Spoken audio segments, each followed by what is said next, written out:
Hello everyone, today we are going to experiment with the soundboards, or in other words, it's a fancy way to say metal studs from construction store or hardware store.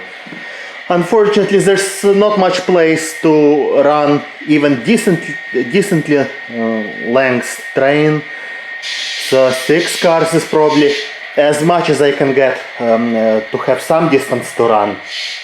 And I hope this will be enough of a train to muffle the locomotive sound in a distance and see how the prime mover or engine roar blends into the clickety clack of the rest of the train.